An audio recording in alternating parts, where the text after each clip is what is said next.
Hi, 23rd day of 30 days reading challenge. I am reading The Crime and Punishment by Dostoevsky, page number 282. Avoditya Romanova, losing declared huffily, your words are too much consequence to me. I will say more. They are offensive in views of the position I have the honor to occupy in the relation to you.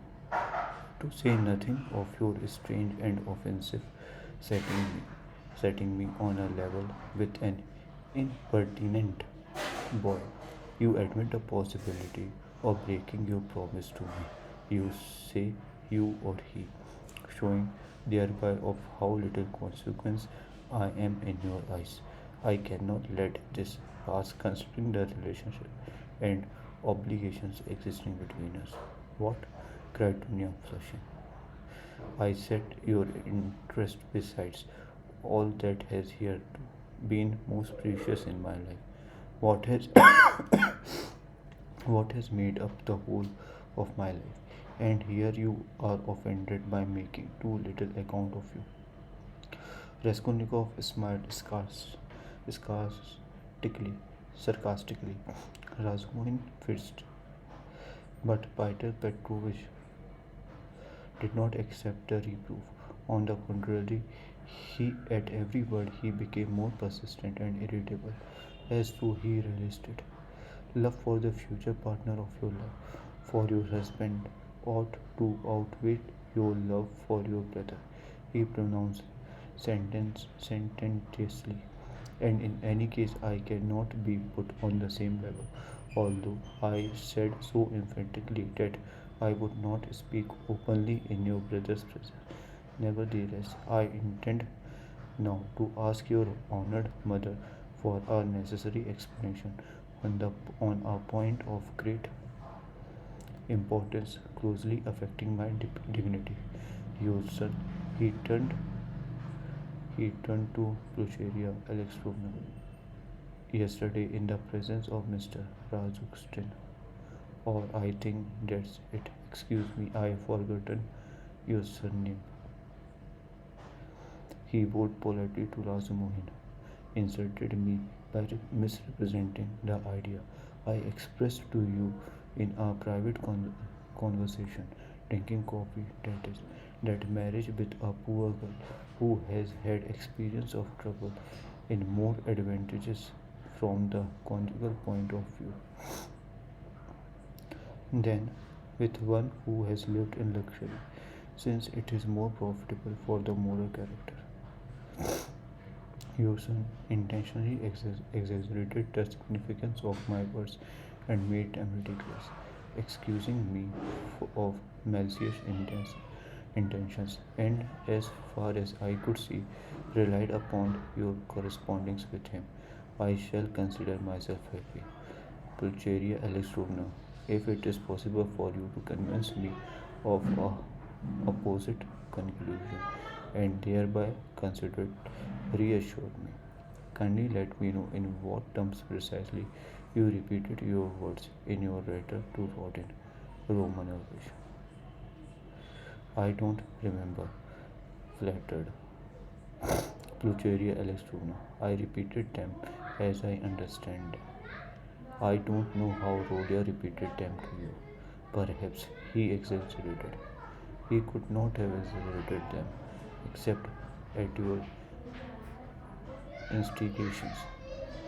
Pyotr Petrovich, Pulcheria Alexandrovna declared with dignity. The proof that Dunya and I did not take your words in a very bad sense is the fact that we are here.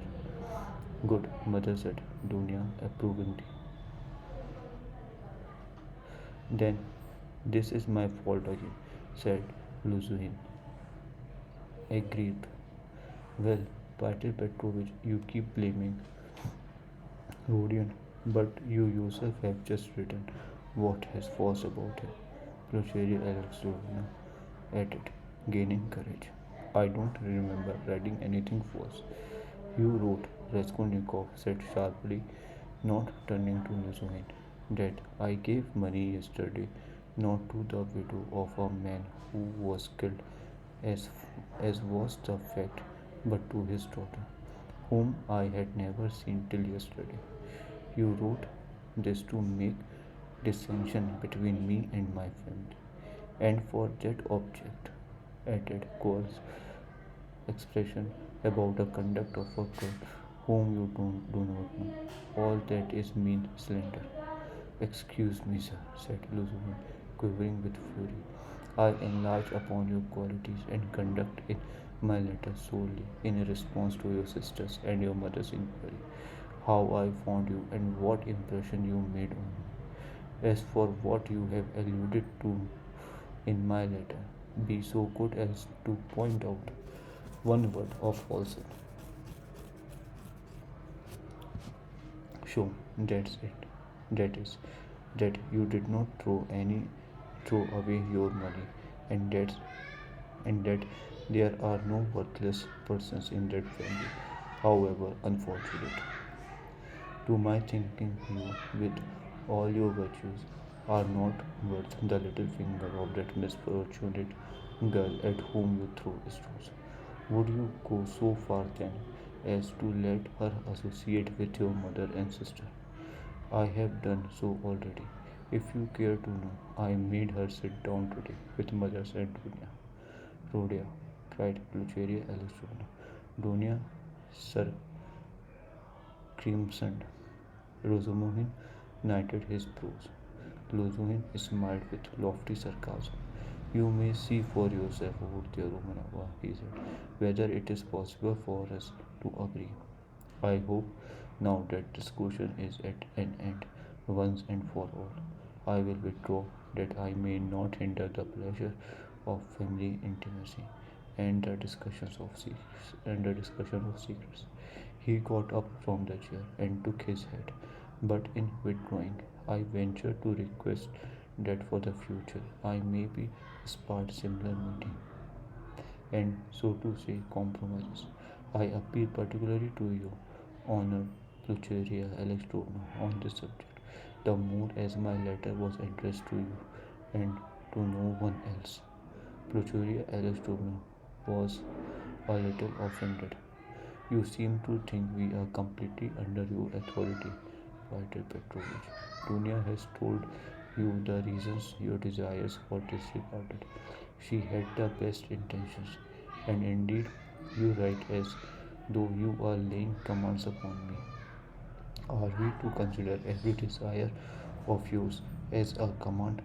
Let me tell you, on the contrary, that you ought to show particular delicacies and consideration for us now, because we have thrown up everything and we have come here relying on you, and so we are in any case in a sense of in your hands.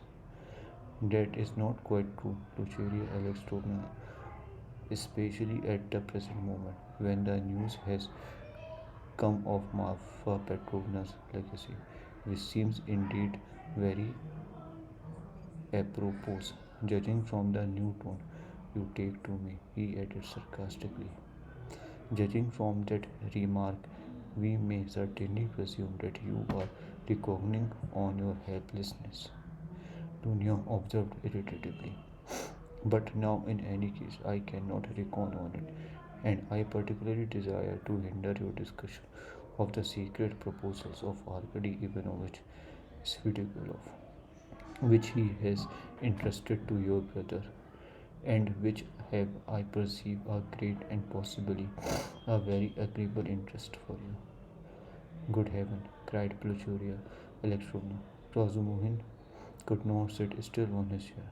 Aren't you ashamed now, sister? Asked Raskolnikov. I am ashamed, Rhodia, said Dunya. Pyotr Petrovich, go away. She turned to him, her white with anger. Pyotr Petrovich had apparently not at all expected such a conclusion.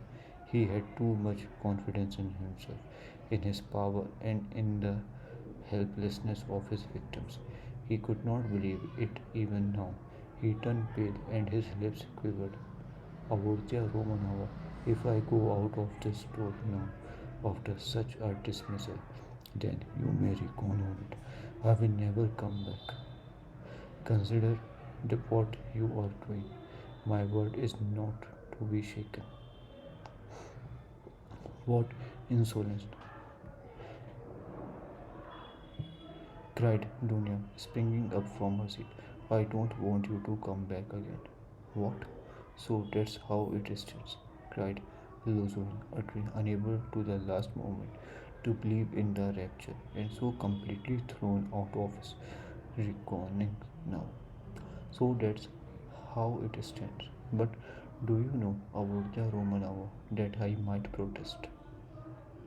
What right you have to speak to her like that? Luceria Alexandrovna intervened hotly.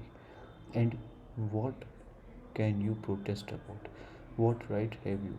Am I to give my Dunya to a man like you? Go away, leave us altogether. We are to blame for having agreed to wrong actions, and I above all. But you have bound me, Plucheria Alexandrovna. Losing stormed in a frenzy by your promise, and now you deny it. And besides, I have been led on account of it into expenses.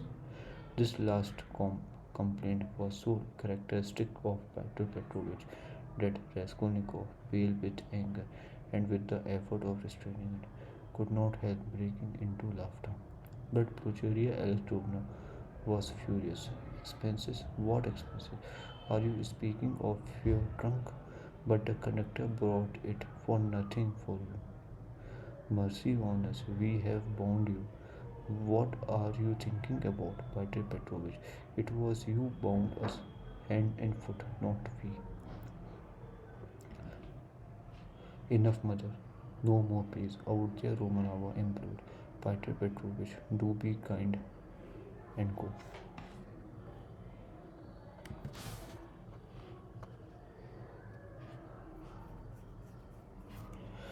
I am going. But one last word, he said, quite unable to control himself. Your mamma seems to have entirely forgotten that I made up my mind to take you. So to speak after the gossip of the town had spread all over the district in regard to your reputation, disregarding public opinion for your sake and reinstating your reputation. I certainly might very well reckon on a fitting return, and might indeed look for gratitude on your part. And my eyes have only now been opened. I see myself that I may have acted very, very recklessly. Indiscretion, the universal verdict. Does the fellow want his head smashed? Cried Lazumohin, jumping up. You are a mean and spiteful man, cried, cried Dunya. Not a word, not a moment, cried Raskolnikov, holding Razumohin back. Then going close up to Lazumohin, kindly leave the room, he said quietly and distinctly, and not a word more. Or Petrovich, Petrovich gazed at him for some seconds with a pale face that worked with anger. Then he turned, went out, and really has any man cried away in his heart such vindictive hatred as he felt against Raskolnikov. Him and him alone he blamed for everything. It is noteworthy that as he went down the stairs, he still imagined that this case was perhaps not utterly lost, and that so far as the ladies were concerned, all might very well indeed be set right again.